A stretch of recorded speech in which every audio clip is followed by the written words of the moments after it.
မြတ်ဗုဒ္ဓဤသုကတခုံတော်အကြောင်းတရားဒေသနာတော်ဒီကနေ့ညတပါးသဘင်ခန္ဓာကိုရွှေဘုန်းတော်သခင်ရှင်တော်မြတ်ဖရာဤမဟာကရုဏာကုံကိုအာယုံပြုကာတိကျုဖွဲ့ဆိုအပ်သောဝန္ဒနာပနာမအာတိတဂါထာကိုရွတ်ဆိုပူဇော်ခြင်းဖြင့်စတင်ကြရအောင်ယောကပကောတိဟိပိယပမေယံကာလံကရွန်တော်တိဒုက္ခရာနိခေရံကတောလောကဟိတယနာထောနမောမာကာရုဏိကတတတယောနာထောဝိနိယမြာစွာတတဝါဤချမ်းသာစီးပွားလိုလားတောင်းတဂုံပေါင်းခါသည်ဖြင့်နာထမြညာခြင်းရှင်တော်မြတ်ဖရာသည်ကပ္ပဂေါတိဟိပိဂရေကဘာအရေးအတွက်သင်္ချာတို့ဖြင့်တော်လဲအပေမေယံရေအတွက်တိုင်းတာဖော်ပြခြင်းငါမစွမ်းနိုင်ပါသောကာလံလေးအသင်ချေသိမ့်နေကဘာရှိကြသောကာလပတ်လုံးလောကဟိတယတတ္တလောကဤအကျိုးစီးပွားအလုံးငါအတိဒုက္ခရာနိဥစ္စာအသက်ချေလက်အင်္ဂါမေတ္တာကြီးမာသမိတာနှင့်တထာဇနီစဉ္ဉ္ကြီးဟုကျတိထဘွယ်ငါးတွေအစုအလွန်ခဲရင်တော်မူတော်ကိုကရွန်တော်ဖျားဖြစ်ရန်ဤတန်ကြိုးကုတ်အာထုတော်မူရသည်ဖြစ်၍ခေရန်လက်ချေမျက်လုံးအသက်ဆုံးလျက်နှလုံးစိတ်ဝံကိုရောဤပင်မခြင်းသို့ကတောဘဝတဏ္ဏကျိန်ဖန်များစွာရောက်တော်မူခဲ့ရရှာလိပြီမဟာကရုဏိကတတတဝါများယင်ဝဲသားကဲ့သို့တနာချစ်ခင်မဟာကရုဏာရှင်ဖြစ်တော်မူသောတသနာတသဝိနည်းများစွာတတဝါဤချမ်းသာစီးပွားလိုလားတောင်းတဂုံပေါင်းခါသည်ဖြင့်နာထမြညာထိုရှင်တော်မြတ်ဖရာအားနမောယုတိပြောင်းပြောင်းမှန်ကိုလျော၍ကရောယောကျိုးရှိခိုးခြင်းသည်အထုဘဝတုစင်စစ်မဲ့သွေဖြစ်ပါစေတည်း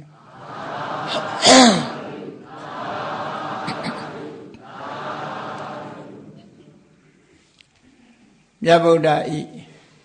သုကတဂုံတော်သောဘဂဝါဣတိပိသုကတောသုကတောဆိုတာအခရာသုံးလုံးနဲ့ပေါင်းစပ်ထားတယ်အရဟံလိုပဲအခရာသုံးလုံးသာပါဝင်တဲ့မြတ်ဗုဒ္ဓဤအရည်ချင်းအရည်သွေးဂုဏ်တော်တစ်ပါးကမ္ဘာလောကကြီးတစ်ခုလုံးလူလောကတွေမကဘူးနတ်ပြည်ဗြဟ္မပြည်တတ္တလောကကြီးတစ်ခုလုံးအထိအောင်ဂုဏ်သတင်းတွေဟာကြောကြားထင်ရှားတော်မူခဲ့တယ်သုကတထိုသုကတဆိုတဲ့စကားလုံးရဲ့အဓိပ္ပာယ်ကိုစာပေကျမ်းကမှာ၅မျိုးဖွင့်ဆိုထားတာရှိတယ်အဲ့ဒီ၅မျိုးလုံးဟာမြတ်စွာဘုရားနဲ့ဆက်ဆက်ပြီးတော့သိရှိမှတ်သားကြရတဲ့ဂုဏ်ကြီးတွေကြီးပဲအဲ့တော့မြတ်စွာဘုရားရဲ့ထူးခြားချက်ဟာလောကလူသားတွေနဲ့ဘယ်လိုမှဆက်ဆက်မှုမရှိပဲနဲ့အင်မတန်မြင်မာတဲ့ဂုဏ်အကြီးချင်းတွေရှိတယ်ဒီလိုဂုဏ်အကြီးချင်းတွေရှိတဲ့ပုဂ္ဂိုလ်မှဖရာလို့သတ်မှတ်လို့ရတယ်တမန်တကူကြီးုံနဲ့ဖရာလို့သတ်မှတ်ရတာမျိုးမဟုတ်ဘူးပေါ့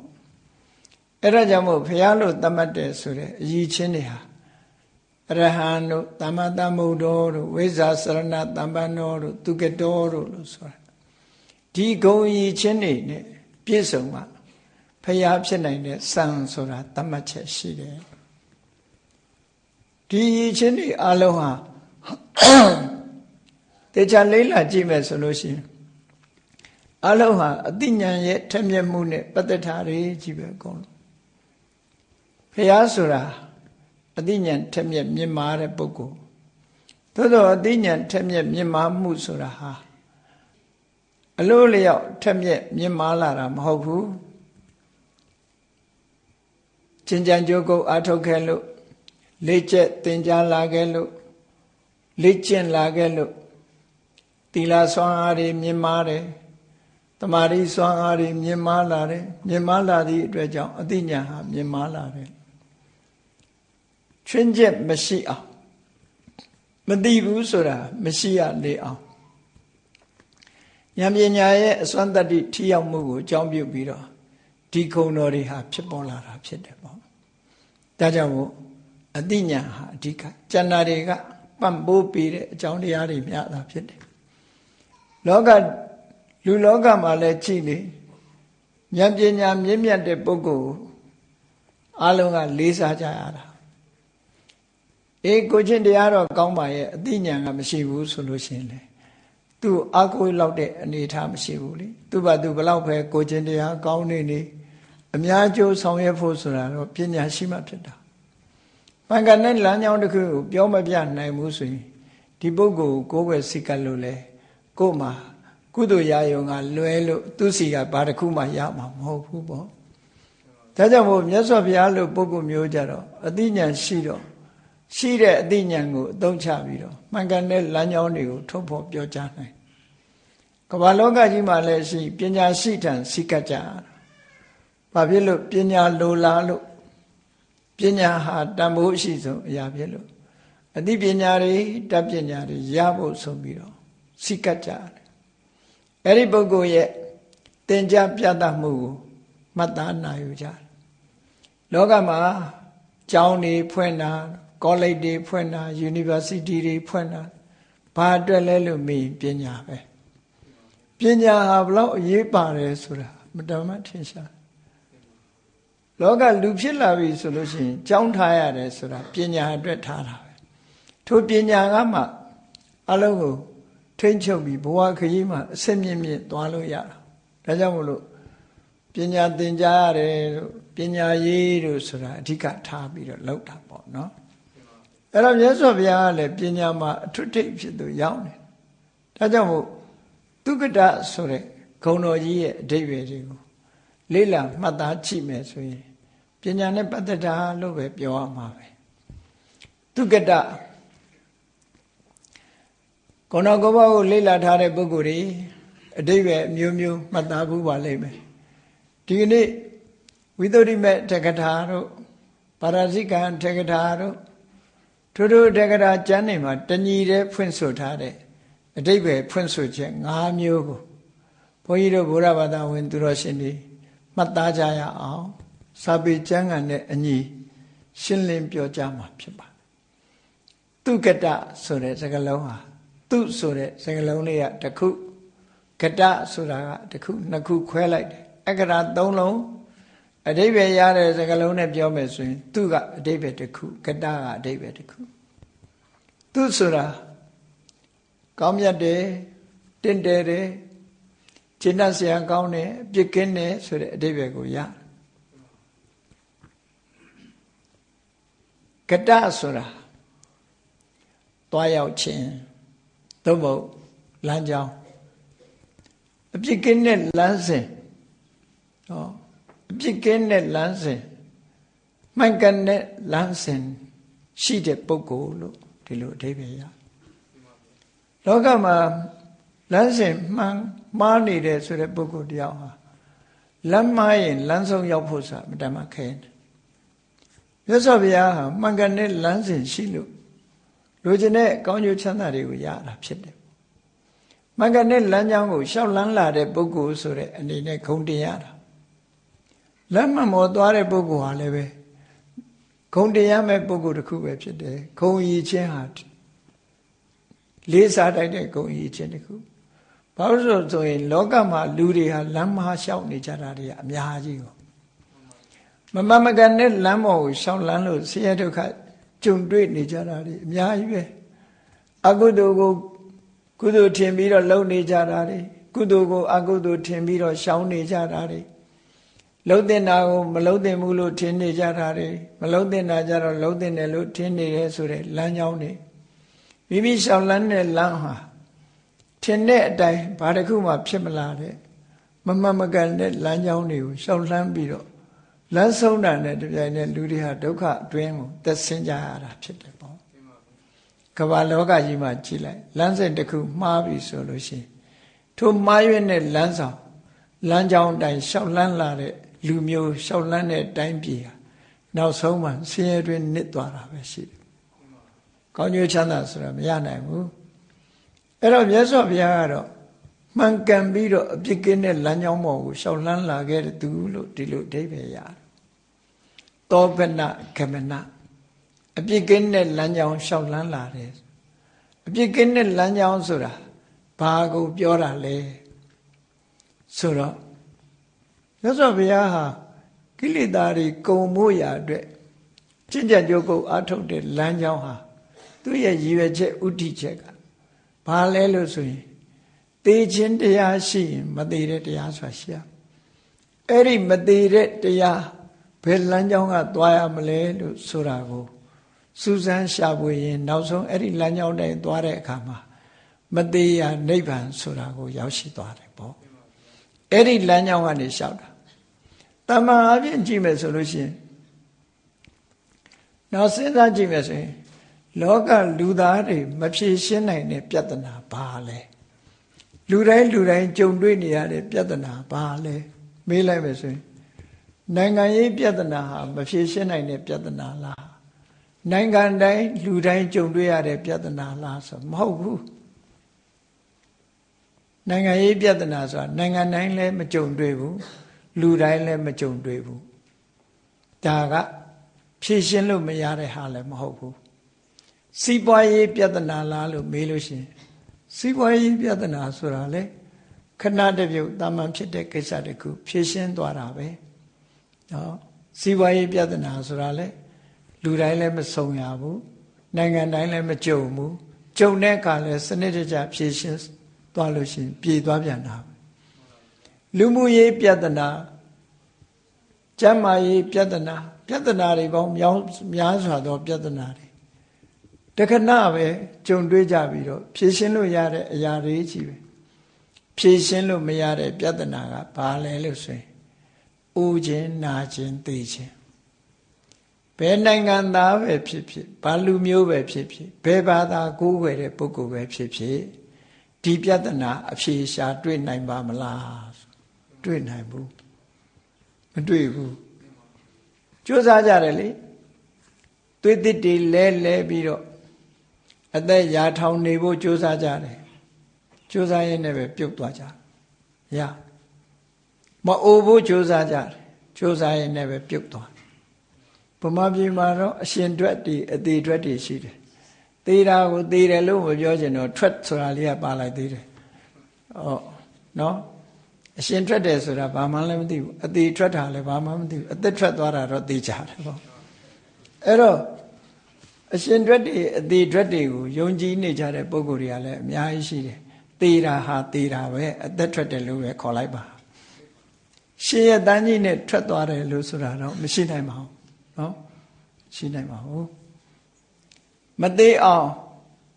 မွေများလို့အရေးလဲပြီးတော့နေရင်မသေးဘူးလို့တချို့ကထင်တယ်မွေလဲအသက်ကြီးတော့သေတာပါပဲအရေးလဲနေတိုင်းပဲမသေးတာမဟုတ်သူသေတဲ့အချိန်ကျတော့သေတာပဲမွေအရေးလဲတာဒါလူတွေကမြင်တာလူအရေးလဲတာလည်းရှိတယ်လေလူကလည်းပဲရေချိုးကြီးတွန်းတာအရေးလဲတာပဲအဲ့ဒါနော်နောက်အဝတ်စားပြောင်းဝတ်တာလည်းအရေးလဲတာပဲအဲ့တော့ဒါတွေက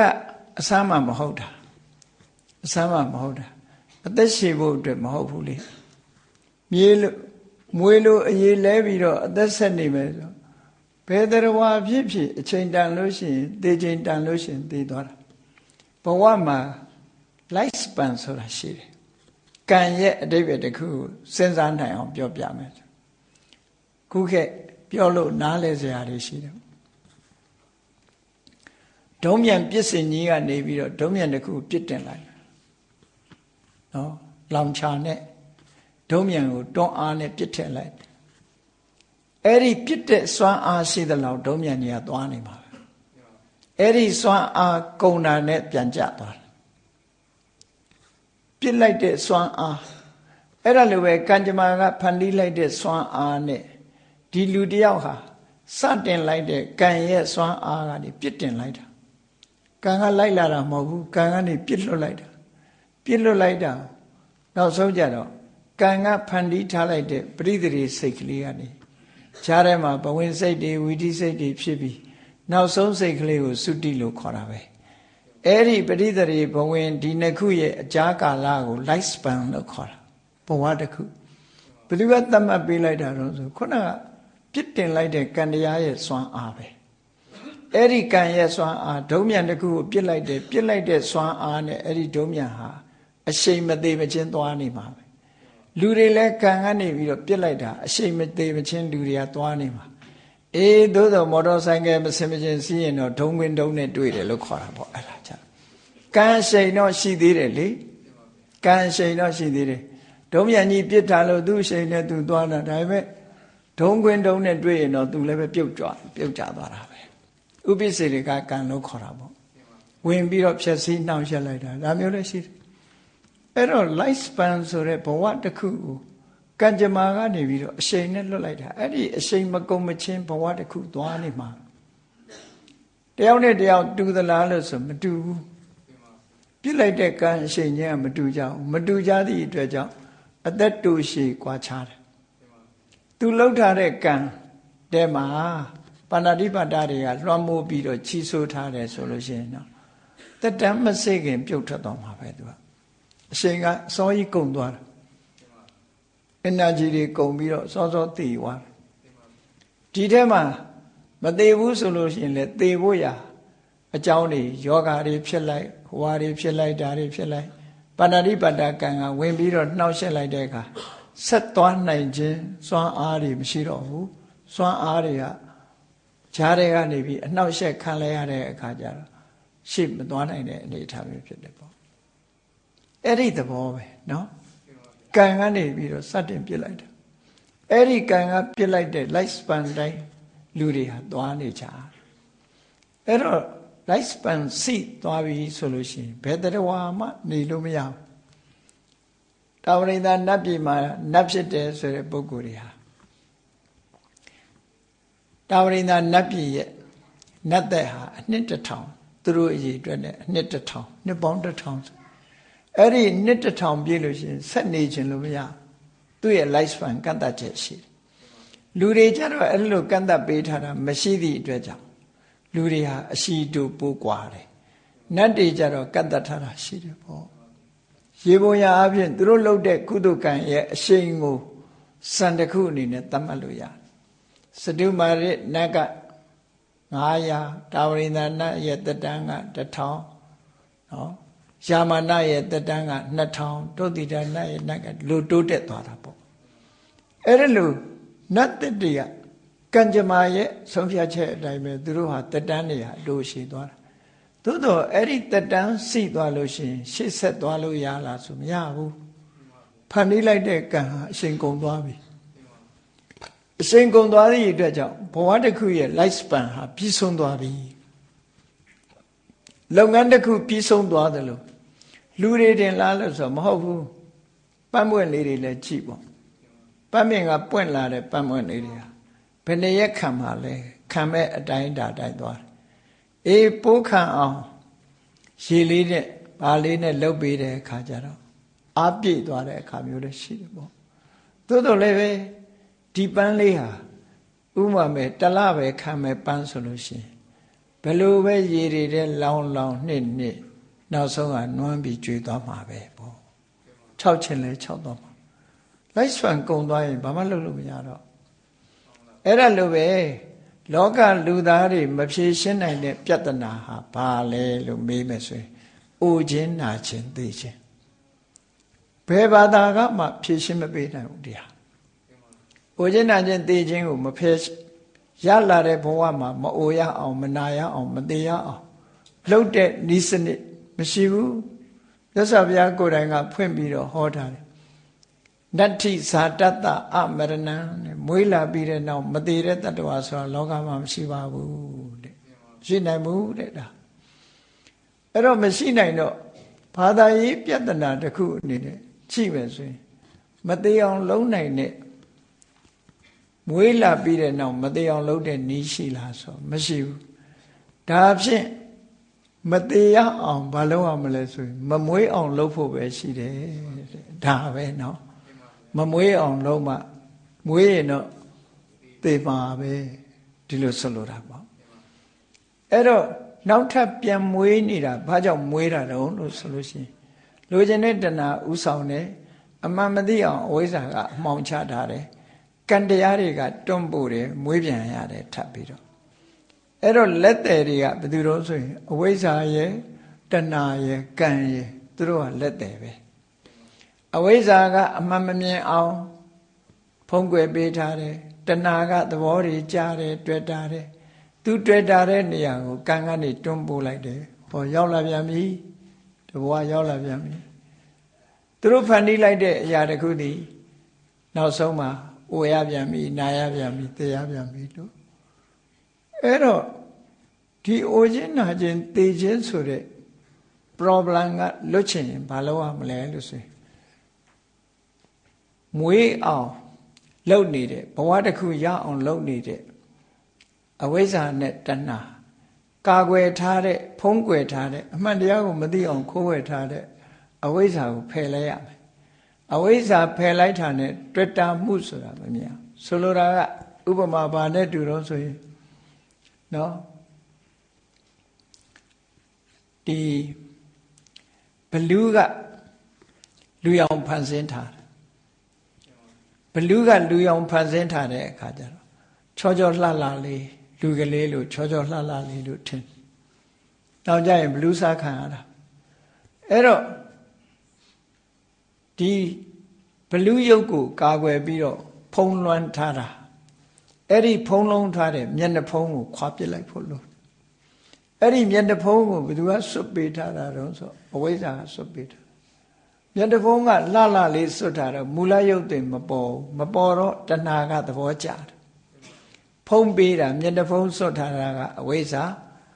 နော်လှတယ်လို့ထင်ပြီးတော့တွေ့တာခင်မင်တာကတဏှာ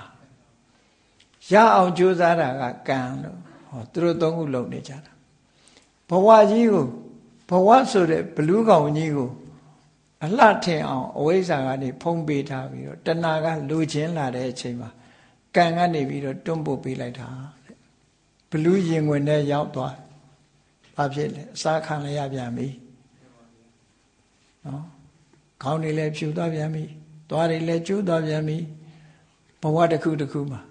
အသေးပဲထွက်အရှိပဲထွက်ဘလူးစားခံရတာချင်းတူတူပဲနော်စားခံလိုက်ရပြီဒီလိုဆိုတာအဲ့ဒီတော့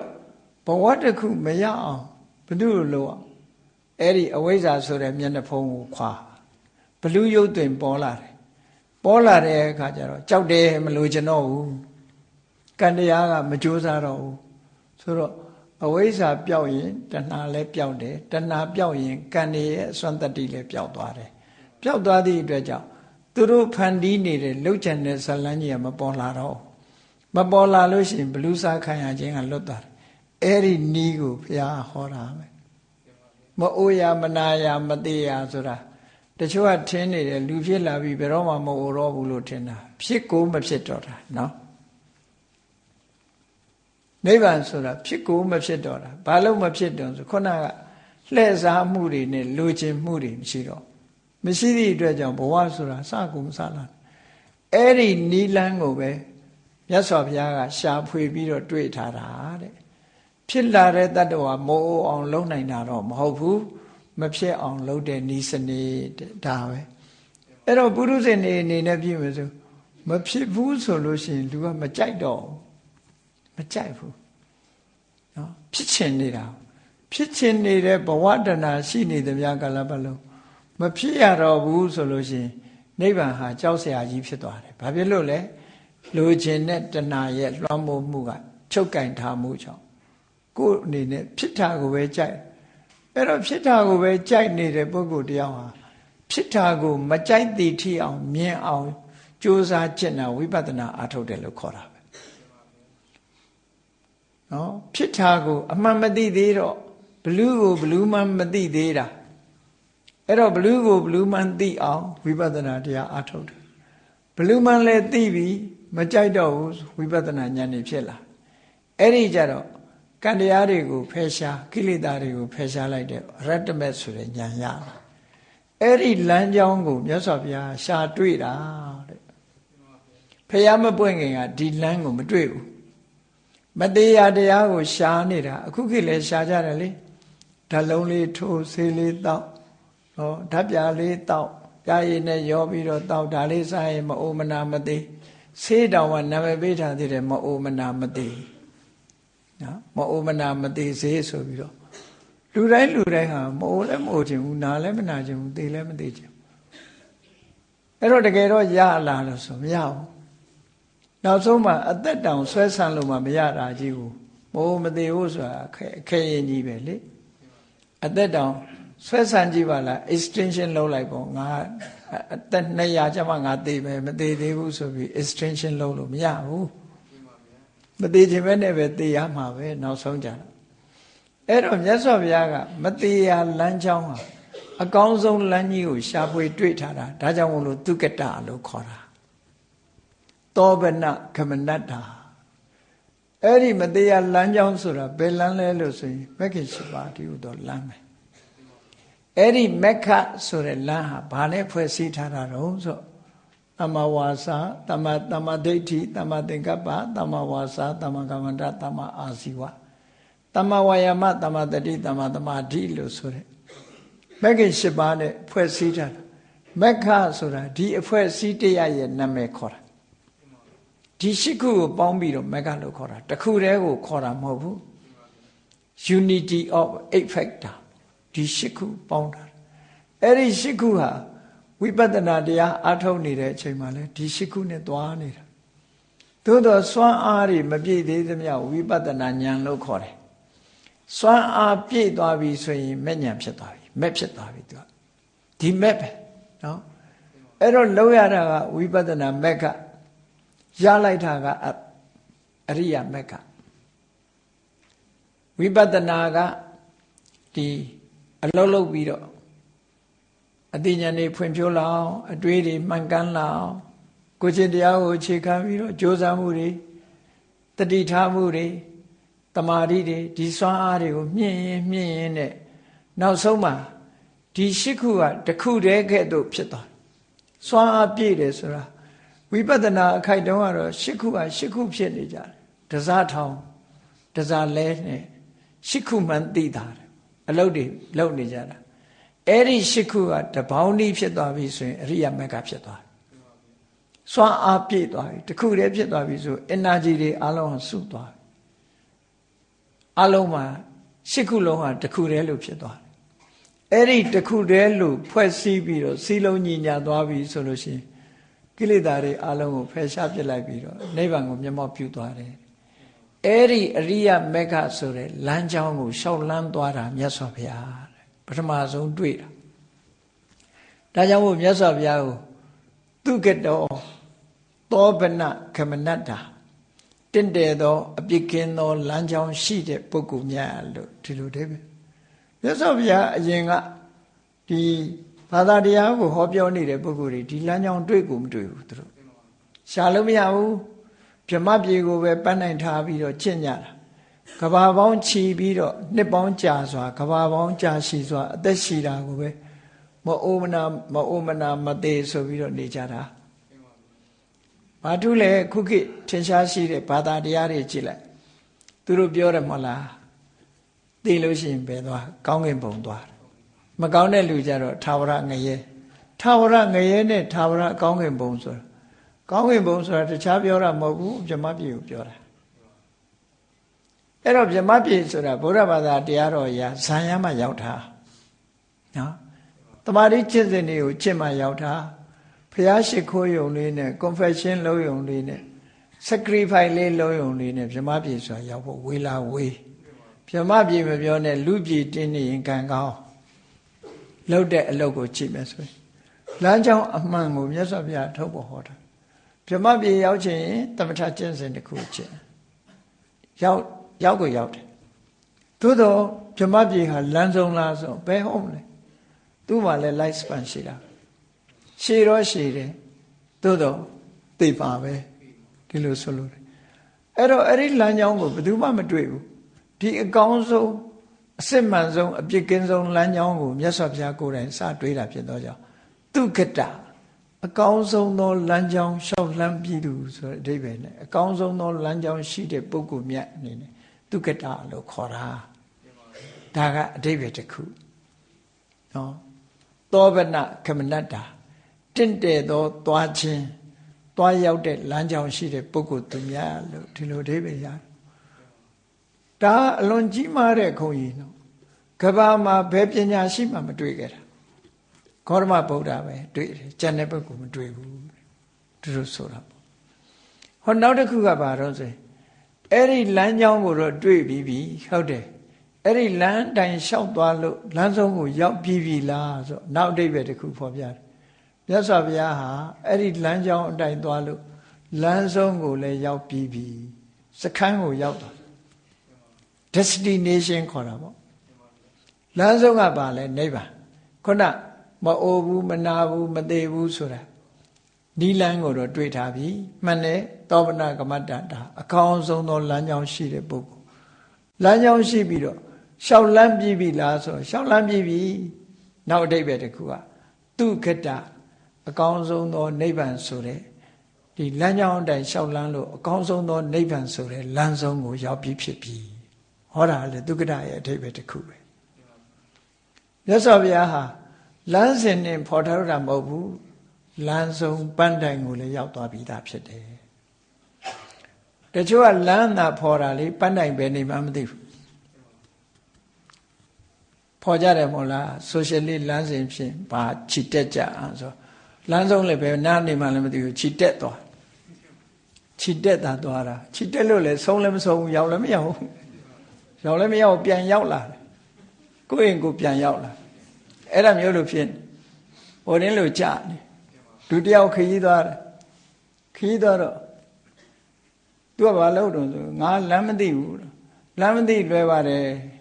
ရှေ့ကအထုပ်ကြီးကြီးကိုရှေ့ကထားအထုပ်သေးသေးကိုနောက်ကထားအဲ့ဒီအထုပ်ကြီးကြီးနဲ့တဲ့တဲ့ပဲဒါလျှောက်သွားရောက်တယ်ဆိုတဲ့ရကြတော့လမ်းမှာအိပ်ပျော်လူတယောက်ကလာပြီးအထုပ်ကြီးနဲ့အထုပ်သေးပြန်လှည့်ထားအထုပ်သေးထုပ်ကြီးရှိတဲ့ပဲရောက်အောင်မယ်ဆိုသွားလိုက်တာပဲရောက်အိမ်ပြန်ရောက်သွားဟောအဲ့ဒါမျိုးဖြစ်တယ်အိမ်ပြန်ရောက်သွားတယ်အဲ့ဒီလိုလမ်းမျိုးတွေပဲရှိတယ်မြတ်စွာဘုရားကတော့အဲ့လိုမဟုတ်ဘူးအရိယမက်ဆိုတဲ့လမ်းကြောင်းကိုလည်းသူပထမဆုံးတွေ့ရှိတယ်အဲ့ဒီလမ်းကြောင်းအတိုင်းသူလျှောက်လိုက်တာလမ်းဆုံးပန်းတိုင်ကိုလည်းသူရောက်ခဲ့ပြီသိကြတယ်ပေါ့အဲ့ဒါကြောင့်မလို့သူကတလမ်းကိုလည်းသိတယ်လမ်းဆုံးကိုလည်းရောက်ပြီးသူဆိုတဲ့အဓိပ္ပာယ်ရတယ်ပေါ့ဟောအဓိပ္ပာယ်နှစ်ခုရှိသွားပြီနော်အဲ့ဒါကိုစာပေကျမ်းကဘယ်လိုပြောတော့ဆိုသုံးတရံနိဗ္ဗာန်ခိစ္စတိတိသူကတော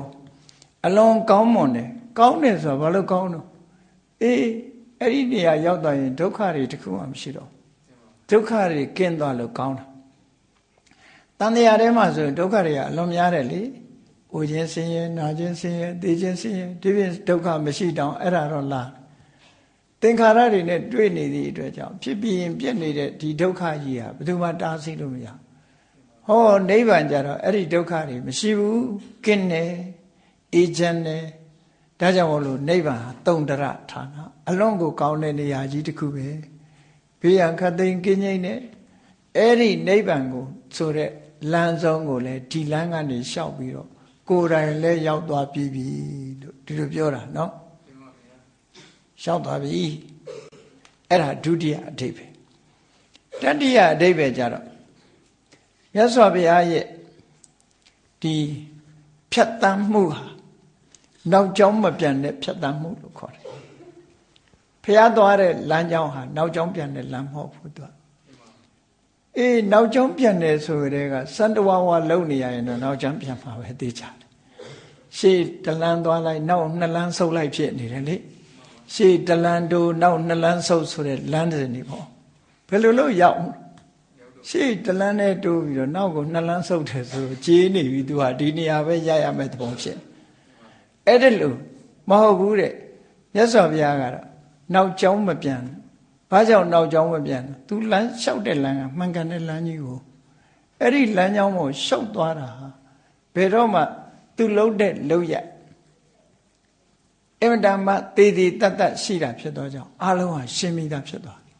ဒီလိုဆိုလိုတာပေါ့နော်အဲ့တော့အဓိပ္ပာယ်ကဘယ်လိုဖွင့်လို့သမ္မာကတ္တတာတကယ်ကိုမှန်ကန်တဲ့နိလန်းနဲ့ဖယ်ရှားပြစ်တာဖြစ်သောကြောင့်ဖယ်ရှားလျှောက်လန်းသွားတာဖြစ်သောကြောင့်မြတ်စွာဘုရားဟာနောက်ကျောင်းပြန်လာတာမရှိဘူးဘာတွေနောက်ကျောင်းမပြန်လာတော့လို့ဆိုရှိကြည့်မြတ်စွာဘုရားဟာမဂ္ဂင်၈ပါးကျင့်တရားကျင့်စဉ်အတိုင်းကျင့်လိုက်တယ်ကျင့်လိုက်တဲ့အခါမှာဝိပဿနာဉာဏ်အစဉ်စဉ်ကျင့်လို့ကျင့်သွားတယ်သောတပတ္တိမဲ့ရလိုက်တယ်သောတပတ္တိမဲ့နဲ့ဒိဋ္ဌိနဲ့ဝိသိကိစ္စပယ်လိုက်တယ်အဲ့ဒီဒိဋ္ဌိဝိသိကိစ္စပြန်ပြီးတော့ခေါင်းထောင်လာတာမရှိတော့နောက်ကျောင်းမပြန်တော့ဘူးပယ်တယ်ဆိုတာတခါတည်းပဲဟောဒိဋ္ဌိဝိသိကိစ္စသောတပန်ဖြစ်ပြီးတဲ့နောက်မှာဒိဋ္ဌိဝိသိကိစ္စဘယ်တော့မှပြန်မလာတော့အပြီးသက်အနိုင်ရခြင်းဖြစ်တယ်အဲ့ဒါဒီမှန်ကန်တဲ့သွားရောက်ခြင်းလှုပ်ဆောင်ချက်တို့ဒီလိုအဓိပ္ပာယ်ရတယ်နောက်ကျောင်းပြန်မလာဘူးတဂရဂါမိမဲ့နဲ့အပါယကမဏီယဖြစ်တဲ့ကိလေသာတွေလောဘတွေဒေါသတွေရှော့ချတယ်ဒီနည်းနဲ့သွားတဲ့အခါအဲ့ဓာတွေကပြန်ပြီးတော့ရှင်သန်အားပြည့်လာတယ်ဆိုတာမရှိဘူးနောက်ကျောင်းမပြန်တော့အပြီးသက်ပဲအနာဂါမိမဲ့နဲ့ကာမရာဂနဲ့ဖြာပါဒကာမဂုဏ်အာယုံကိုတွေ့တာတဲ့လောဘနဲ့အလိုမကျတဲ့ဒေါသဆိုတာတွေဟာလေဖယ်ရှားပြီးဖြစ်တာဘယ်တော့မှပြန်မပေါ်အောင်ဖယ်ရှားနောက်ကျောင်းမပြန်ဘူးလို့ဒီလိုဆိုတာပေါ့နော်တခါရတ္တမဲ့နဲ့ကိလေသာတွေဖယ်လိုက်တယ်အဲ့ဒီဖယ်လိုက်တဲ့ကိလေသာတွေဟာဘယ်ကိလေသာမှပြန်ပြီးတော့ခေါင်းထောင်ထားလာတာမရှိဘူးအပြီးသက်သွားတာဖြစ်သောကြောင့်ဒီလမ်းကြောင်းဟာနောက်ကျောင်းပြန်လှည့်เสียအကြောင်းတစ်ခုမှမရှိဘူးရှေ့ကိုသာဆက်သွားပြီးတော့အာလုံးကိလေသာတွေကိုပြတ်ရှင်းပြီးသားဖြစ်သွားလို့မြတ်စွာဘုရားရဲ့သွားရောက်ခြင်းဟာမှန်ကန်သောသွားရောက်ခြင်းမြတ်စွာဘုရားရဲ့လမ်းစဉ်ဟာတိကျမှန်ကန်တဲ့အလုပ်ဖြစ်တဲ့လမ်းစဉ်လို့ဒီလိုအဓိပ္ပာယ်ရတယ်သမ္မာကတ္တတာကောင်းသောနည်းဖြင့်သွားရောက်ခြင်းတို့ဒီလိုဆိုလို့တယ်နော်မသေးမတတ်လှုပ်ထားလို့ရှိရင်တော့ပြန်လှုပ်ပြီးတော့မသေးတတ်လို့ရှိရင်ပြန်လှုပ်ရတယ်လေသေးသေးတတ်လှုပ်ထားလို့ရှိရင်နောက်ကျောင်းပြန်เสียတခုမှမရှိတော့ဘူးအကုန်လုံးဟာပြီးစီးဖြစ်ပြီးနောက်ထပ်ပြန်လှုပ်เสียမရှိအောင်ဒီတည်တတ်သွားအပြည့်တတ်လှုပ်သွားတယ်ဒါကြောင့်မို့နောက်ကျောင်းမပြန်ဘူးလို့ဒီလိုဆိုလိုတာရှေ့ကိုသာဆက်သွားတယ်အဲ့ဒါဟာသူကတဂုဏတော်ရဲ့အဓိပ္ပာယ်တစ်ခုပဲအဲ့တော့အမှန်တမ်းချီးမွမ်းစရာကောင်းပြီးတော့ကျေနပ်စရာကောင်းတဲ့မြတ်စွာဘုရားရဲ့အရေးချင်းတွေပေါ့ဒါမျိုးမှဘုရားဆိုတာဖြစ်တယ်ပေါ့ဟောနောက်တစ်ခုကသမ္မာဝါကတောတဲ့မြတ်စွာဘုရားလျှောက်လန်းလာတဲ့ခရီးချောင်းကိုပြန်ကြည့်ဘုရားဖြစ်ဖို့လျှောက်လန်းလာတဲ့လမ်းဟာလည်းပဲမှန်ကန်တဲ့လမ်းကြောင်းကလျှောက်လာတာလမ်းမှားနေလို့ရှင်ဘုရားပဲဖြစ်မှာတော့နော်ဘုရားမပြောနဲ့မန္တလေးဆင်းတာလမ်းမှားပြီးတော့မိုးကုတ်လမ်းလိုက်သွားရင်လည်းရောက်မှာမဟုတ်ဘူးနော်အဲ့တော့မန္တလေးသွားရင်မန္တလေးလမ်းကြောင်းပေါ်မှာရောက်နေရမြတ်စွာဘုရားသွားတဲ့လမ်းကမှန်ကန်တဲ့နိလန်းနဲ့လာဘယ်ကလာခဲ့တာတော့လို့မေးလိုက်လို့ရှိရင်ဘဝမှာအရင်တော့ကမထင်မရှားဒီပင်ကရာမြတ်စွာဘုရားနဲ့တွေ့တဲ့အခါကျတော့သူမိတာယသိစိတ်ဆန္ဒတွေပြင်းပြလို့အသိဉာဏ်ရှိတဲ့ပုဂ္ဂိုလ်တူဖြစ်ပြီးဘလောက်ထိအောင်ဘဝကိုစွန့်လွတ်အနစ်နာခံနိုင်တဲ့စိတ်ဓာတ်ပြင်းထန်တယ်လဲလို့ဆိုရင်အသက်စွန့်ပြီးတော့မြတ်စွာဘုရားနဲ့တန်ဃာတွေသူ့ကြောပေါ်ကနင်းပြီးတော့ရှောက်သွားဖို့ထိအောင်သူစွန့်လွတ်နိုင်တဲ့အနေအထားရှိတယ်ပေါ့ချမ်းသာသမျှပစ္စည်းဥစ္စာတွေလည်းဟိုလိုစွန့်လွတ်တယ်ဒီပင်ကရာမြတ်စွာဘုရားနဲ့တန်ဃာတွေဘွဲ့မနှင်းရအောင်သူ့ပေါ်နင်းသွားပါလို့ဆိုတယ်အသက်ကိုစွန့်နိုင်အကယ်၍သာဘုရားနဲ့ယဟန္တာတွေသာနင်းသွားမယ်ဆိုလို့ရှိရင်ဒီကိုယ်တော်ဟာငါ၆ပြားရင်ဘယ်ကမှာတော့နော်ဒီလောက်တန်ခါ3သိန်းလောက်အရေးအတွက်ရှိတဲ့ပုဂ္ဂိုလ်ကတက်နင်းသွားမယ်ဆိုလို့ရှိရင်တော့အယိုးတောင်မှမှုန့်သွားလိမ့်မယ်ထင်ပါတယ်ကြည်ရဒီလိုအဲ့ဒါအသက်ဆွန့်ပြီးတော့လုပ်တာတမန်အားဖြင့်တော့ထင်ကောင်းထင်ရလိမ့်မယ်ဩဖះကိုတရားခင်းပြီးတော့လှူတယ်ဆိုတာအသက်ဆွန့်ရတာအသက်ဆွန့်ပြီးတော့လှူတာအဲ့ဒီနီးနဲ့ဒီပင်ကရာမြတ်စွာဘုရားထံဗျာဒိတ်ခံပြီးတော့ပါရမီ10ပါးအ ကျင့်တရားတွေကိုဥလိမတုံဖြစ်ခြင်းခဲ့တာဘယ်တော့မှနောက်ဆုံးမယ်ဆိုတဲ့စိတ်ဓာတ်မရှိဘူးဘယ်တော့မှနောက်ဆုံးမယ်ဆိုရှေ့ကိုတိုးတက်ပြီးတော့ကျင့်မယ်ဆိုတဲ့စိတ်နဲ့ကျင့်လာခဲ့တာအဲ့ဒီလာခဲ့တဲ့လမ်းကြောင်းဟာလည်းပဲအလွန်ပဲဖြောင့်တန်းတယ်သူ့ရဲ့တန်ဋိဌာန်ချထားတဲ့အတိုင်းပဲနော်ကဘာပေါင်းမြောက်များစွာလေးအသင်ချေနဲ့ကဘာတသိန်းလေးအသင်ချေဆိုတာမရေမတွက်နိုင်တဲ့ကဘာလေးခါကြုံခဲ့တယ်ဒါကိုလေးအသင်ချေလို့ခေါ်တယ်ဘယ်ဖျားတွေချားမှာမရေမတွက်နိုင်တဲ့ကဘာလေးခါကြုံတော့ဆိုဒီပင်ကရာမြတ်စွာဘုရားပွင့်ပြီးတဲ့နောက်မှာကွဋ္ဌညဘုရားပွင့်အဲ့ဒီကွဋ္ဌညဘုရားနဲ့ဒီပင်ကရာဘုရားချားမှာကဘာပေါင်းဘယ်လောက်ကြာတယ်ဆိုတာအရေးအတွက်မရှိဘူးအဲ့ဒါကိုတစ်အသင်ချေလို့မှတ်တာအဲ့ဒီလိုပေါင်း၄ခါကြုံခဲ့တယ်ပဋိမုဒ္ဒရာမြတ်စွာဘုရားရဲ့နောက်ကစကဘာတသိန်းတွေ့တယ်အဲ့ဒါကိုပြောတာလေးအသင်ချေနဲ့ကဘာတသိန်းဆိုတာအဲ့ဒီလိုအဓိပ္ပာယ်ယူရတယ်မရေတွက်နိုင်တဲ့ကဘာက၄ခါဘုရားနဲ့တွေ့တာနော်မရေမတွက်နိုင်တဲ့ကဘာတွေခြားသွားတာက၄ခါရေတွက်လို့ရတဲ့ကဘာကတသိန်းအလုံးအဲ့ဒီလေးသင်ချေနဲ့ကဘာတသိန်းမှာဒါနစတဲ့ပါရမီတွေကိုဖြည့်ခြင်းခဲ့တာမှန်ကန်တဲ့လမ်းကြောင်းနဲ့ရှောက်လန်းလာသည့်အတွက်ကြောင့်ကောရမဘုရားလက်ထက်ဘဝကိုရောက်လာသည့်ထီအောင်ဒီလမ်းကြောင်းအတိုင်းရှောက်လာလို့ဘုရားဖြစ်လာတာအဲ့ဒါကိုပြောတာတမ္မာကတော်ဆွဲဆွဲမြဲမြဲရှောက်လန်းလာခဲ့တာတမ္မန်ဆွဲနဲ့လူဆိုဘယ်ဖြစ်ပါမလို့နော်တမ္မန်ဆွဲသမားဆိုဘယ်ရှိဒီဘဝလေးတောင်မှစိတ်မရှိတဲ့လူမျိုးကအများကြီးပဲလေနော်ဖြစ်မှာဟုတ်ပါဘူးဆိုပြီးလျှော့လိုက်ကြတာရသော်ဘုရားအလောင်းကြတော့ဖြစ်မှာမဟုတ်ဘူးဆိုတဲ့စိတ်ဓာတ်လုံးဝမရှိဘူးဖြစ်ကိုဖြစ်ရမယ်ဆိုတဲ့အတိုင်းပဲရှေ့ကိုဥတည်ပြီးတော့သွားနေတာအဲ့ဒါလို့ရှေ့ကိုဥတည်သွားတာကိုပဲတမ္မာကတတဲ့မှန်ကန်တဲ့လမ်းကြောင်းပေါ်မှာရှောက်လန်းသွားတယ်ဟုတ်ပြီဘုရားဘုရားရောက်လာတဲ့အခါကြည့်တိရမင်းသားဖြစ်တဲ့အခါမှာစီးစိမ်ချမ်းသာတွေကအလွန်ကြီးမားတယ်ပေါ့ဘုရင်သားလည်းဖြစ်တယ်အလွန်ချမ်းသာကြွယ်ဝတဲ့မျိုးရိုးထဲမှာလည်းဖြစ်တယ်ခြေမွေးမီမလောင်လက်မွေးမီမလောင်ချမ်းချမ်းသာသာနေရတယ်သူ့ဘဝမှာပျော်စရာကြီးပဲနော်ပျော်စရာကြီးပဲနေတဲ့ဘဝမျိုးမစွန့်လွတ်ဖဲနဲ့သူဟာဘုရားဖြစ်ဖို့ခက်တယ်လေဒါကြောင့်မို့လို့အဲ့ဓာတွေကိုစွန့်လွတ်ခြင်းဟာလည်းပဲမှန်ကန်တဲ့လမ်းကြောင်းပေါ်ကိုရှောက်လန်းခြင်းပဲဖြစ်တယ်စွန့်လွတ်ပြီးတဲ့နောက်မှာကြည့်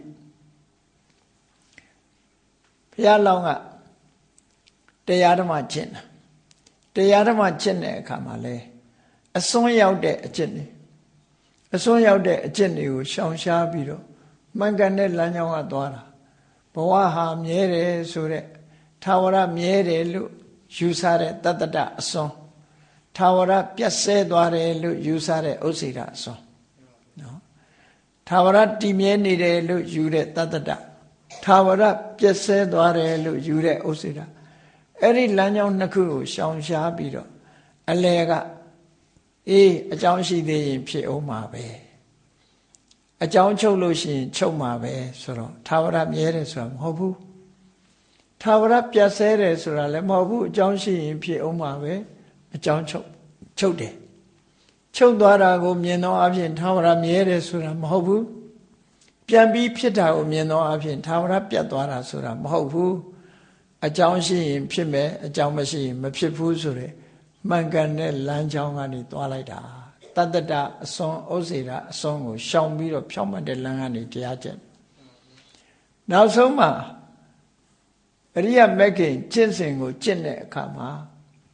ကာမတုခန္ဓိကနုယောဂလို့ဆိုတဲ့စိန်ခံတဲ့အကျင့်ကာမဂုဏ်အာယုန်တွေကိုခံစားတဲ့အကျင့်အဲ့ဒီအကျင့်ကိုရှောင်ရှားတယ်အဲ့ဒီအကျင့်ရှောင်ရှားပြီးတော့ဒုက္ခခံခြင်းဖြင့်ကိလေသာတွေကိုကုန်နိုင်တယ်ဆိုတဲ့အတွေးနဲ့ကိုယ့်ကိုနှိပ်စက်ပြီးတော့ကျင့်တဲ့အကျင့်မျိုးအတ္တကိလေသာအကျင့်မျိုးဒီအကျင့်ကိုလည်းရှောင်ရှားတယ်စိန်ခံတဲ့အကျင့်ကိုလည်းရှောင်ရှားတယ်နှိပ်စက်တဲ့အကျင့်ကိုလည်းရှောင်ရှားတယ်ဆိုလိုတာကကာမတုခံလိကနုယောဂဆိုတာချမ်းသာကြီးလည်းခံမနေနဲ့ကာမဒုက္ခဆိုတာလုံးဝမခံရဘူးသို့တော့ဒုက္ခဆိုသမျှကိုပယ်တာမဟုတ်ဘူးကာမဒုက္ခကိုတော့လက်မခံရဘူး ဘာဖြစ်လို့လက်မခံရတာကာမဒုက္ခခံစားတယ်ဆိုတာတဏှာရာဂစိတ်နဲ့ပဲခံစားလို့ရတယ်ကာမဒုက္ခတခြားဒုက္ခတွေကိုတော့မပယ်လမ်းဘူးချမ်းသာခံစားတဲ့ချမ်းသာကိုခံစားတယ်နော်ခံစားတဲ့ချမ်းသာကိုခံစားတယ်ဆင်းရဲခံတဲ့နာကိုခံတယ်ဥပမာမယ်တရားထိုင်တယ်ညောင်းမယ်ညာမယ်နော်အဲ့ဒါတွေကိုသိခံတယ်ဥပုသ်ဆောင်တယ်ညနေထမင်းစားတယ်သိခံတယ်အဲ့ဒါလို့ကောင်းတာလုပ်တဲ့အခါမှာခန္ဓာကိုယ်ကိုမငဲ့ညာပဲနဲ့ကြိုးစားအထုတ်တာခံတဲ့ရင်ဒုက္ခခံတဲ့ရင်ခံမယ်ခံတဲ့ချမ်းသာကိုခံစားမယ်လို့ဆိုတဲ့ဟိုဘက်ဒီဘက်အစွန်းကိုရှောင်ရှားထားတဲ့မစ္စည်းမပฏิပဒါအကျင့်စဉ်ကနေသွားတယ်လို့ဒီလိုပြောတာနော်မစ္စည်းမပฏิပဒါကျင့်စဉ်ဆိုတာအဲ့ဒါကိုဆိုလိုတယ်အဲ့ဒီမစ္စည်းမပฏิပဒါကျင့်စဉ်အတိုင်းကျင့်ကြံကြိုးကိုအထုတ်သွားလို့မြတ်စွာဘုရားဖျားဖြစ်သူရောက်သွားတယ်ဆိုလိုတာကတမ္မာကတဆိုတာပါရမီဖြည့်တုန်းကလည်းမှန်ကန်တဲ့လမ်းကြောင်းကလျှောက်လန်းခဲ့တယ်ဖျားဖြစ်ဖို့ကျင့်တဲ့အခါလည်းပဲလမ်းမှန်ကနေလာခဲ့တယ်ဒါကြောင့်မို့အောင်မြင်ပေါက်ရောက်သွားတယ်အဲ့ဒီအဓိပ္ပာယ်ကိုယူပြီးတော့မှန်ကန်စွာလာတဲ့ပုဂ္ဂိုလ်မှန်ကန်စွာရောက်လာတဲ့ပုဂ္ဂိုလ်ဖြစ်သောကြောင့်သူကတာမှန်ကန်တဲ့ကျင့်စဉ်နဲ့ဖျားဖြစ်လာတဲ့ပုဂ္ဂိုလ်လို့ဒီလိုအဓိပ္ပာယ်ရတယ်နော်ဒီလိုအဓိပ္ပာယ်ရတယ်ဒါကနံပါတ်4အဓိပ္ပာယ်နံပါတ်5အဓိပ္ပာယ်ကြတော့ဘာတော့လို့ဆိုလို့ရှိရင်တမ္မာကတ္တသူကတောတမ္မာကတ္တဆိုတာဒီစကားပြောတဲ့အခါမှာရွေးချယ်ပြီးတော့ပြောတယ်လောကလူတွေကပါဇက်ဆိုတာထမင်းစားဖို့နဲ့စကားပြောဖို့ထားတာမှန်တယ်ဟုတ်တယ်ပါဇက်နဲ့ပဲစားရတာပဲလိစားတာစကားပြောတာလည်းပါဇက်နဲ့ပဲပြောတာကဲစဉ်းစားကြည့်ဟုတ်တယ်ထမင်းစားဖို့နဲ့စကားပြောဖို့စားခြင်းဟာစားကြည့်ပါလားဝက်သားမတည့်ပဲနဲ့ဝက်သားတောင်စားမကြခင်ဘာဖြစ်သွားစီးကြယောဂရှိတယ်နော်အချိုးတွေသွားစားရင်ဘာဖြစ်ဟောဒုက္ခရောက်မှာပေါ့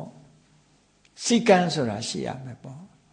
အစားဆိုတာလဲစားခြင်းတိုင်းစားရမှာမဟုတ်ဘူးပါဇက်ဆိုတာစားဖို့ထားတာဟေ့စားမယ်လို့မရဘူးလေစားကြည့်ပါလားဒုက္ခရောက်ပြီးတော့ပါဇက်ဆိုတာစကားပြောဖို့ထားတာငါပြောချင်တာပြောမယ်ဆိုရင်လည်းဒုက္ခရောက်မှာပဲ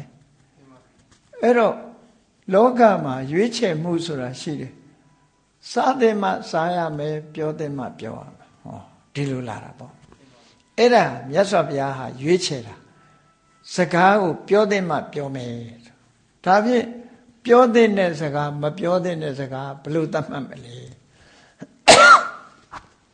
တမန်အကျမ်းစာပြောမယ်ဆိုလို့ရှိရင်မပြောတဲ့စကား၄မျိုးရှိတယ်ဒုစရိုက်၄မျိုးလို့ဒီလိုခေါ်ကြတာပေါ့နော်မပြောတဲ့စကား၄မျိုး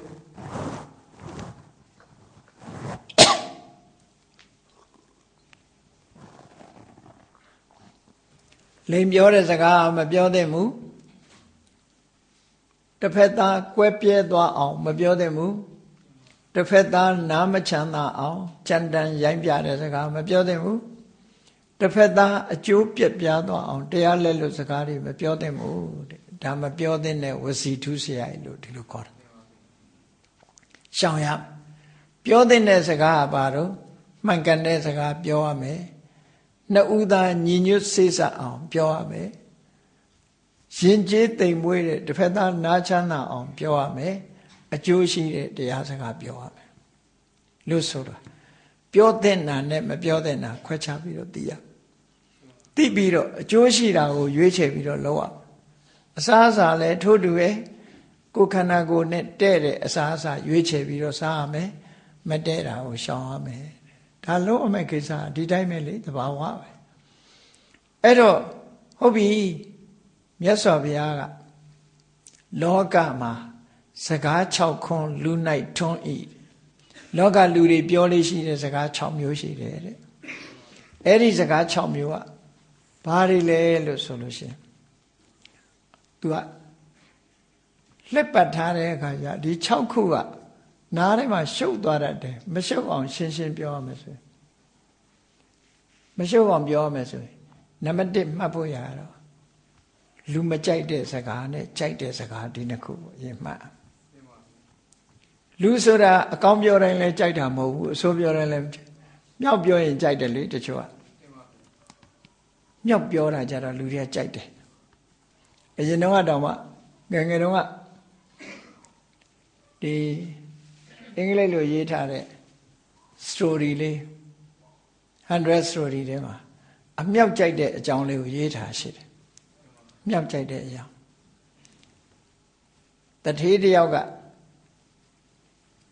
တထေးတယောက်စီကသူကကျွေးယူထားတာ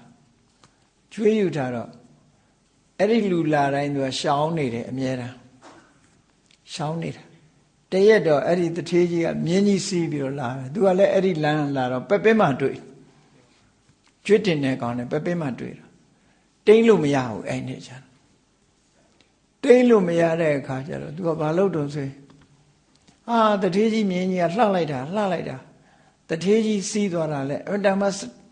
ဒီစတိုင်ကြတာပဲ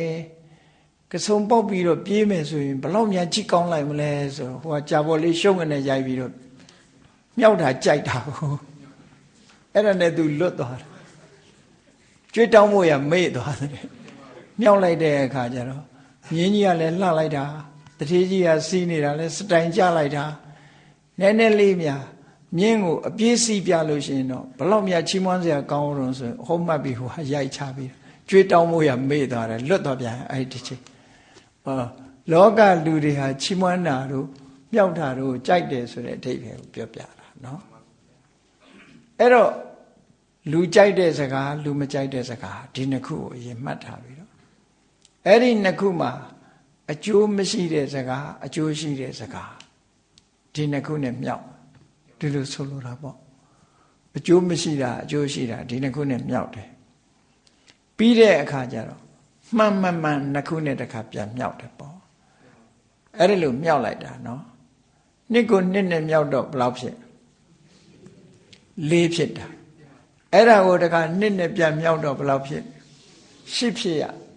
သို့တော့ဒီနေရာမှာ10ဖြစ်မဖြစ်ဖဲနဲ့သူက6နေနဲ့ပြောပြတာစကား6ခွန်လူနိုင်ထွန်းဤဆိုတော့ကြည့်မြတ်စွာဘုရားမပြောတဲ့စကားက4မျိုးဘုရားပြောတာ4မျိုးပဲရှိတယ်တဲ့ကဲဘုရားမပြောတဲ့စကားဟာလူမကြိုက်တဲ့ဟာစကားကိုဘုရားပြောသလားဆိုလူကြိုက်မကြိုက်ပြောတဲ့ရင်ပြောမှာပဲဘုရားနော်အဲ့တော့မကြိုက်တဲ့စကား3ခုကိုအရင်ပြောအောင်လူမကြိုက်တဲ့စကားနားထောင်တဲ့ပုဂ္ဂိုလ်ကမကြိုက်ဘူးအဲ့ဒီမကြိုက်တဲ့စကား3ခုဆိုတာဘာလဲလို့ဆိုရင်မမှန်ဘူးတဲ့အကျိုးမရှိဘူးစကားတစ်ခုကမမှန်ဘူးအကျိုးမရှိဘူးလူမကြိုက်ဘူးနားထောင်တဲ့လူကမကြိုက်ဘူးအဲ့ဒီစကားမျိုးကိုမြတ်စွာဘုရားဘယ်တော့မှမပြောဘူးတဲ့ကိုပြောတဲ့စကားဟာမှန်ကန်မှုလည်းမရှိဘူးတစ်ဖက်သားလည်းဘာအကျိုးမှရမှာမဟုတ်ဘူးပြီးတော့နားထောင်တဲ့လူကလည်းမကြိုက်ဘူးအဲ့ဒီစကားမျိုးလုံးဝမပြောဘူးတဲ့နံပါတ်1ဟောနောက်တစ်ခုကြတော့စကားကတော့မှန်တယ်ဒါပေမဲ့ပြောလို့အကျိုးမရှိဘူးဘာအကျိုးမှမရှိဘူးလူကလည်းမကြိုက်ဘူးအဲ့ဒီစကားမျိုးလည်းမပြောဘူးတဲ့မြတ်စွာဘုရားနောက်တစ်ခါတတိယစကားမျိုးကဘာတော့ဆိုမှန်တယ်အကျိုးလည်းရှိတယ်ဒါပေမဲ့လူကမကြိုက်ဘူးအဲ့ဒီစကားကြတော့အချိန်အခါကိုက်ကြည့်ပြီးတော့မြတ်စွာဘုရားပြောသိရင်ပြောတယ်မှန်တယ်အကျိုးရှိတယ်ပြောသိရင်ပြောမယ်သူကတော့မကြိုက်ဘူးဆိုပါစို့ဒေဝရတ်နဲ့ပတ်သက်ပြီးတော့ပြောတယ်ဒေဝရတ်ကအလွန်အကျွံပြစ်မှုတွေကိုကျူးလွန်လာတဲ့အခါမှာမြတ်စွာဘုရားအာပါယီကောဒေဝတ္တတော်ဒေဝရတ်ကြီးကတော့အပေကြတော့မှာပဲနေရယီကောငရဲမှာဖြစ်လိမ့်မယ်အတ္တိကိစ္စပြင်လို့မရတော့ဘူးကုစားလို့မရတော့ဘူးကပ္ပထောငရဲမှာကဘာလုံးခံရမယ်ကဘာတကဘာကြောင်အောင်ခံရလိမ့်မယ်ဆိုတော့မြတ်စွာဘုရားပြောတာမှန်သလားဆိုမှန်တယ်မှန်လို့ပြောလိုက်တာအဲ့တော့ဒေဝရတ်ကကြိုက်မလားဆိုမကြိုက်ဘူးအကျိုးရှိသလားလို့ဆိုတော့ကျန်တဲ့ပုဂ္ဂိုလ်တွေဒေဝရတ်လို့မမိုက်ကြနဲ့အများအတွက်အကျိုးရှိသွားဒီစကားပြောတာအကျိုးရှိတယ် မိုက်ရင်မင်းတို့ဒီလိုဖြစ်လိမ့်မယ်ဆိုတာတတိပေးပြီးသားဖြစ်သွားတယ်ဒါမို့မှန်တယ်အကျိုးရှိတယ်ဒေဝရကတော့မကြိုက်ဘူးအဲ့ဒီစကားပြောတဲ့အချိန်မှာမြတ်စွာဘုရားပြောတယ်တို့ဆိုဒါတောင်မှမြတ်စွာဘုရားကိုစောရကတက်တဲ့ပုဂ္ဂိုလ်တွေရှိသေးတယ်နေစမ်းမအောင်ဒေဝရကြီးသိရင်ငရဲကြမှာကုလို့မရဘူးလို့ပြောတာဘာကြောင့်ပြောရတာတော့ပေါ့လူပဲအမှားပြရင်ဖြစ်ရမှာပေါ့အဲ့ဒီမှာမြတ်စွာဘုရားရှင်းပြတာငါဟာမသိပဲနဲ့ပြောတာတခုမှမရှိဘူးဒေဝဒတ်ရဲ့တဏ္ဍာမှာဖြူစင်တဲ့ကုသိုလ်အဖို့နော်စိတ်ဓာတ်ထဲမှာကြည့်လိုက်ရင်ဒေဝဒတ်ရဲ့စိတ်ဟာအလုံးအမဲအောင်လွှမ်းသွားပြီအဖြူဆိုလို့သားမီးပြားလေးနဲ့ထောက်ပြလောက်တဲ့အကွက်ကလေးတောင်မရှိတော့ဘူးအဲ့ဒီချက်မှငါဒါဒေဝဒတ်အခုလို့မရတော့ဘူးလို့ပြောတာဆရာဝန်တွေလို့ပေါ့နော်ပြောကြတယ်မဟုတ်လားကင်ဆာယောဂါက fourth stage ရောက်သွားပြီကုလို့မရတော့ဘူးနော်ဒီလိုပြောတာမျိုးလို့ပေါ့လွန်သွားပြီမရတော့ဘူးလွန်သွားပြီလွန်သွားလို့ရှိရင်မရတော့ဘူးလေအဲ့ဒီလိုရှိလို့ပြောတာအကယ်၍သာတဲ့သားမီးပြားလောက်အတိုင်းအတာတစ်ခုထိဒေဝဒတ်မှာကုသိုလ်စိတ်ကလေးကျန်နေသေးတယ်ဆိုငါမပြောသေးဘူးတဲ့မြတ်စွာဘုရားအဲ့လိုပြောဘုရားကိုတော့ဝေဖန်နိုင်နော်အဲ့ဒါတွေသိလို့ငါပြောတာလို့ဟောကြည့်မြတ်စွာဘုရားပြောတဲ့စကားတစ်ခွန်းသည်လူမကြိုက်ပေမဲ့လို့မှန်တယ်အကျိုးရှိတယ်ဆိုရင်ပြောတဲ့အချိန်ရောက်မှပြောတယ်အဲ့တော့ပြောတဲ့အချိန်ရောက်မှပြောတာနော်အဲ့ဒီအချိန်ဆိုတာလဲသိတတ်မိုးထားတယ်နေရာတကာလျှောက်ပြောနေတာမဟုတ်ဘူးဒီအချိန်ကပြောရတော့မယ်ဆိုမှပြောတာဒီအချိန်ဟောနောက်တစ်ခါလူကြိုက်တယ်ဆိုတဲ့စကား၃မျိုးကိုတစ်ခါကြည့်မမှန်ဘူးအကျိုးလည်းမရှိဘူးဒါပေမဲ့ကြိုက်တယ်ဟာတာကြိုက်တဲ့လူတွေလို့ပေါ့နော်မှန်လည်းမမှန်ဘူးအကျိုးလည်းမရှိဘူးဆိုရင်ကြိုက်တယ်လူကကောလာဟလလည်းကြိုက်တာပဲလူကအဲ့ဒါကတစ်ခုမှန်တော့မှန်တယ်အကျိုးမရှိဘူးလူကြိုက်တယ်အေးမှန်မိမဲ့လို့အကျိုးမရှိဘူးဆိုရင်ဘယ်ပြောတဲ့အဲ့တော့မမှန်ဘူးအကျိုးမရှိဘူးလူကြိုက်တယ်မပြောဘူးမြတ်စွာဘုရားဒီစကားမျိုးဘယ်သူကြိုက်မပြောမှန်တယ်အကျိုးမရှိဘူးလူကြိုက်တယ်ဒီစကားလည်းမြတ်စွာဘုရားမပြောဟောလူကြိုက်တဲ့ထဲကပါတော့မှန်လဲမှန်တယ်အကျိုးလည်းရှိတယ်လူလည်းကြိုက်တယ်ဟောအဲ့ဒီစကားမျိုးကြတော့မြတ်စွာဘုရားပြောတဲ့အချိန်ကိုကြည့်ပြီးတော့ပြောတယ်အဲ့ဒါဟာကောင်းသောစကားကိုဆိုတော်မူတတ်သောမြတ်စွာဘုရားလို့သူကတာကောင်းသောစကားလို့အဓိပ္ပာယ်ပြန်ဆိုကြပေမဲ့လို့ဘယ်စကားကောင်းတာတုံးလို့မေးလို့ရှိရင်မှန်လဲမှန်ရမယ်အကျိုးလည်းရှိရမယ်ဒီစကားဟာကောင်းတယ်လို့ပြောတယ်မှန်တယ်အကျိုးရှိတယ်တစ်ဖက်သားကတော့ကြိုက်ချင်မှကြိုက်မယ်ကြိုက်တာရှိမယ်မကြိုက်တာရှိမယ်ဟောအဲ့ဒါကိုရှေးဆရာတွေကပြောတာစကား6ခွန်းလူ၌ထွန်းဤ4ခွန်းကိုပယ်2ခွန်းတည်ဆိုတာမြတ်စွာဘုရား2ခွန်းမှပြောတယ်ကြံတဲ့စကား4မျိုးဘယ်တော့မှမပြောဘူးတဲ့မြတ်စွာဘုရားအဲ့တော့ဒါအလွန်မှတ်သားစရာကောင်းတာနော်ဘုန်းကြီးတို့တွေက6ခွန်းဆို8ခွန်းလောက်ပြောနေတယ်ဒီထဲမှာနော်ခုနလိုမြောက်မယ်ဆိုရင်8ခွန်းလောက်ပြောနေ6ခွန်းမဟုတ်အဲ့တော့မြတ်စွာဘုရားကြည့်ဘလောက်ထိအောင်တတိထားတယ်ဆိုတာစဉ်းစားကြည့်သူကိုရောမြတ်ပြောမဲ့စကားတစ်ခုဟာမှန်လဲမှန်ရမယ်အကျိုးလည်းရှိရမယ်ဒီနှစ်ခုဟာစံထားတာအေးမှန်လဲမှန်တဲ့အကျိုးရှိတယ်ပြောတဲ့မို့ကျုံလာပြီဆိုတဲ့အခါမှာနားထောင်တဲ့ပုဂ္ဂိုလ်ဟာကြိုက်ချင်ကြိုက်မယ်မကြိုက်ချင်မကြိုက်ဘူးကြိုက်တာမကြိုက်တာဂရုမစိုက်ဘူးအကျိုးရှိမယ်ဆိုပြောမှာပဲမှန်ရင်လည်းပြောမှာပဲဒီလိုဆိုလို့တယ်ပေါ့နော်အဲ့ဒီလိုပြောတာဖြစ်သောကြောင့်မြတ်စွာဘုရားကိုသူကတကောင်းသောစကားကိုဆိုတော်မူတတ်သောမြတ်စွာဘုရားမှန်ကန်တဲ့စကားကိုသာပြောလို့ရှိတဲ့မြတ်စွာဘုရားဒါအလွန်ကြီးမားတဲ့ဂုဏ်ကြီးပဲလောကလူတွေဟာလက်နှလုံးနဲ့ပိတ်ရင်လုံတဲ့ပါးစပ်ပေါက်ကလေးကိုပိတ်နိုင်တာမှမဟုတ်တာနော်အတင်းဖြင့်ပြောเสียရှိလို့ရှင်ဟိုဘာကစားကြားပြီပြီလားဆိုတာစကြားပြီပြီလားစတဲ့လူချင်းမတွေ့ရရင်တယ်လီဖုန်းဆက်ပြီးတော့ပြောမှာမပြောရရင်ယာချိဖြစ်နေ လောကလူတွေရဲ့စိတ်မှာအဲ့ဒါလိုဖြစ်တယ်အေးမြတ်စွာဘုရားဟာအလွန်ချီးမွမ်းဖွယ်ကောင်းတဲ့ဂုဏ်ကြီးတွေဒီစကားမျိုးဒီလိုထိမ့်ထိမ့်သိမ့်သိမ့်နှုတ်စကားထိမ့်ထိမ့်သိမ့်သိမ့်ပြောတတ်ဆိုတတ်သည့်အတွက်ကြောင့်မြတ်စွာဘုရားရဲ့နှုတ်တွေဟာဆိုခဲစီမြဲစီပဲဘယ်တော့မှလွဲမှားသွားတာမရှိဘူးမှန်ကန်တိကျတဲ့စကားကိုပြောတာအေးဒါကြောင့်မို့တရားချစ်ခင်သူတော်စင်ပြိဿအပေါင်းတို့ဘုရားမြတ်စွာရဲ့သုက္ကတဂုဏ်တော်ကြီးကိုနာယူမှတ်သားပြီးတော့ဒုတိတွေဟာလည်းမှန်ကန်တဲ့လမ်းကြောင်းကိုပိုင်ဆိုင်ဖို့အရေးကြီးတယ်ပိုင်ဆိုင်ထားပြီးအဲ့ဒီလမ်းကြောင်းအတိုင်းရှောက်လန်းလို့ပန်းတိုင်ကိုရောက်တဲ့ပုဂ္ဂိုလ်တွေလည်းဖြစ်ဖို့လိုအပ်တယ်တို့လုပ်တဲ့လုပ်ငန်းတွေတည်တည်တတ်တတ်နဲ့နောက်ကျောင်းမပြန်နဲ့နောက်ကျောင်းမပြန်ရအောင်တည်တတ်တဲ့အလုပ်မျိုးနဲ့တို့တွေလောက်ရမှာဖြစ်တယ်တို့ကျင့်ဆောင်လာတဲ့သွားတဲ့ရှောက်လန်းတဲ့လမ်းဟာလည်းပဲမှန်ကန်တဲ့လမ်းကြောင်းကရှောက်လန်းလာတာဖြစ်ရမယ်စကားပြောတဲ့အခါမှာလည်းပဲမှန်ကန်ပြီးတော့အကျိုးရှိတဲ့စကားမျိုးကိုသာလေတို့တွေရွေးချယ်ပြီးတော့ပြောကြရမှာဖြစ်တယ်ဆိုတဲ့မြတ်စွာဘုရားရဲ့သုက္ကတဂုဏ်တော်ကိုအာယုံပြုပြီးတော့မြတ်စွာဘုရားနိနမူနာစနမူနာထားပြီးတော့ကောင်းတဲ့ကိုချင်းတရားတွေကျင့်သုံးထူထောင်နိုင်ကြပါစေကုန်သတည်း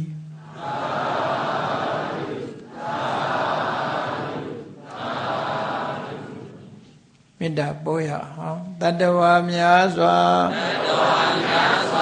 ဘေးရန်กว่าချမ်းသာကြပါစေတတ္တဝါများစွာဘေးရန်กว่าချမ်းသာကြပါစေမေတ္တာရေချမ်းသုံးငါဖြံငြိမ်းချမ်းကြပါစေမေတ္တာရေချမ်းသုံးငါဖြံငြိမ်းချမ်းကြပါစေသက်ရှိကျမ်းမာစိတ်ချမ်းသာလူရဆန္ဒပြေပါစေ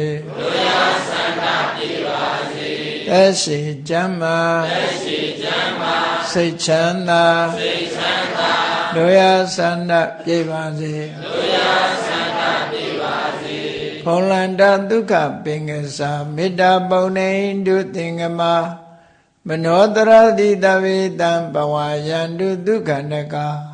မေတ္တာပုံနေတုသင်္ကမ